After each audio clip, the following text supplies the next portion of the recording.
અમદાવાદમાં સપનાનું ઘર ઈચ્છતા કેટલાક લોકો સાથે ઠગાઈ થઈ છે। રાણીપણે વાડદના લોકો સાથે છેતરપિંડી આચરવામાં આવી છે। ગુજરાત હાઉસિંગ બોર્ડમાં મકાન અપાવવાની લાલચ આપવામાં આવી હતી। ઠગબાજે ફરિયાદી પાસેથી લાખો રૂપિયા પડાવ્યા છે। ચાંદલોડિયાના શખ્સે સાયન્સ સિટી રોડ ઉપર સ્કીમના નામે લોકોને છેતર્યા। દીપક સિંઘવે 20થી વધુ લોકોને ચૂનો લગાવ્યો છે। રૂપિયા સેરવ્યા બાદ પીડિતો સાથે ઠગબાજે સંપર્ક પણ તોડ્યો। ફોન કરતા દીપક સિંઘવ ફરિયાદી સાથે મનસ્વી વર્તન કરે છે। ફરિયાદના આધારે વાડજ પોલીસે તપાસ હાથ ધરી છે।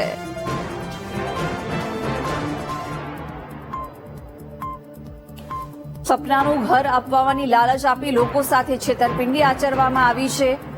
કેટલાય લોકોને વાડજ ખાતે ઘર અપાવવાનું કહી છેતરપિંડી આચરવામાં આવી છે। આ મામલે ફરિયાદ નોંધાતા વાડજ પોલીસે તપાસ હાથ ધરી છે। और उसने बोला कि 2,20,000 अभी जमा करवा दो, फिर आपको मकान मिल जाएगा 1 साल के अंदर, और फिर आप दूसरा पैसा धीमे धीमे करके भर देना। तो मैंने उसे 2,20,000 मेरी बहन के सामने उसके घर में कैश उसको दे दिए। और फिर जब 1 साल पूरा हुआ तो बोले मकान तो आपको मिल जाएगा, लेकिन आप एक काम करो, 1.5 लाख खुटता है। हाँ, तो 1.5 लाख और आपको देना पड़ेगा, फिर आपका लोन हो जाएगा। मैं अभी कोई डॉक्यूमेंट नहीं है, कोई कागज नहीं है, किसी से आपने बात नहीं करवाई है, तो मैं आपको 1.5 लाख कैसे दूं? आप पैसे तो पड़े हैं मेरे पास, लेकिन अभी आप कोई लीगली डॉक्यूमेंट मुझे बताओ तो दूसरे पैसे मैं आपको दे देता हूं। फिर दूसरा डॉक्यूमेंट उसने बताया नहीं और मैंने पैसे दिए नहीं, तो जो मैंने 2,20,000 दिए वो फंस गए। सारा बेनिफिट में हूँ तमने मकान अपाई दઉં बराबर। गुजरात हाउसिंग बोर्ड में सायन्स सिटी खाते जे आयेली छे स्कीम, एमां के तमने मकान मळी जशे अने कायदाकीय रीते ज मळशे के એ રીતનું જણાવીને બરોબર। પછી એને મને 13 લાખ રૂપિયા કીધા હતા એના। પછી મને એને 2.5 લાખ રૂપિયા પહેલા આપવાના કીધા। પછી મેં એને ટુકડે ટુકડે પૈસા આપી દીધા। મેં એને સમથિંગ 50,000 રૂપિયા જેવા મેં એને પહેલા કેશ આપ્યા। પછી મેં એને આપણે 50,000 મેં એને ઓનલાઈન આપ્યા। પછી 2 લાખ રૂપિયા અને 7,000 રૂપિયા મેં પાછળથી આપ્યા, એટલે 2,57,000 રૂપિયા મેં આપી દીધા। અને પછી એને ટાઈમ વેડફાયો કે આજે કરી આપું, દિવાળીએ પોઝેશન મળી જશે, પછી ઉત્તરાયણે મળી જશે, એમ ગોળ ગોળ ફેર્યો અમને બરોબર। અને પછી એને એકદમથી ફોન ઉઠાવવાના બંધ કરી દીધા।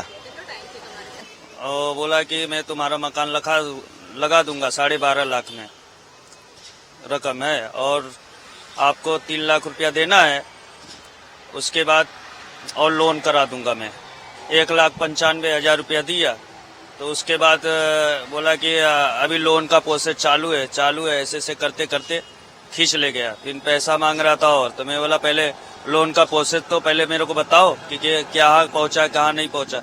तब से मैंने बोला कि यार तुम कुछ करते तो हो नहीं।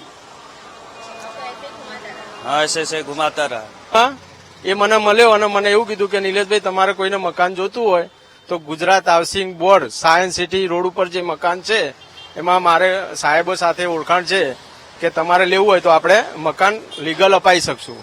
એને કાયદેસર અમારું ઓનલાઈન ફોર્મ ભર્યું, બધું ભર્યું। પછી પેમેન્ટની વાત આવી તો પેમેન્ટમાં એવું કીધું એને કે તમે 3.5 લાખ અત્યારે મને આપો, પછી જયારે મકાન લાગે ત્યારે તમારે બાકીની રકમ ભરવાની। એટલે મેં 3.5 લાખ ચેક દ્વારા મેં આપેલા છે। અને પછી એને ડિસેમ્બર 2023માં મને પોઝેશન આપવાનું કીધું હતું, પણ ડિસેમ્બર 2023 થી એનો કોઈ અતો પતો જ નથી। અને ફોન બી કરીએ છીએ તો વાહિયાત વાત કરે છે કે તમે મારું કઈ ઉખાડી નહીં શકો, કોઈ બી પોલીસ સ્ટેશનમાં જાઓ, મારું કશું થશે નહીં। સપના મોટા હતા, એમણે બહુ મોટા મોટા સપના બતાવ્યા। અમને એમ થયું કે ના અમારું મકાન થઈ જશે। પછી એમણે પહેલા કીધું કે સૌથી પહેલા તમે લાખ રૂપિયા અત્યારે હાલ આપી દો। તો એ વખતે મેં એમને ચેક આપ્યા। પછી બીજી વખતે મહિનો ગયો, પછી તરત ફરી બીજી વખતે કીધા। પછી બીજી વખતે તાત્કાલિક એમણે કીધું કે અત્યારે હાલ પૈસા આપવા પડશે તમારે। તો મારા દાગીના હતા એ મેં વેચીને અને પાછા ફરી એમને મેં પૈસા આપ્યા। પછી ત્રીજી વખત ફરીથી 2 વખત ચેક આપ્યા। એમ કરીને મેં કુલ ટોટલ 3.5 લાખ રૂપિયા એમને આપ્યા છે। અને પછી જયારે અમને આપવાનું મકાન કીધું ત્યારે અમે ફોન કરવાનું ચાલુ કર્યા। એમને ડિસેમ્બરમાં આપવાનું કીધું, અને પછી એમનો ફોન પણ બંધ થઈ ગયો, કોઈ હતા પત્તા ને એનો બધી। પછી એક વખત મારી જોડે વાત કરીને તેને બહુ ગેરવ્યાજબી વાત કરી।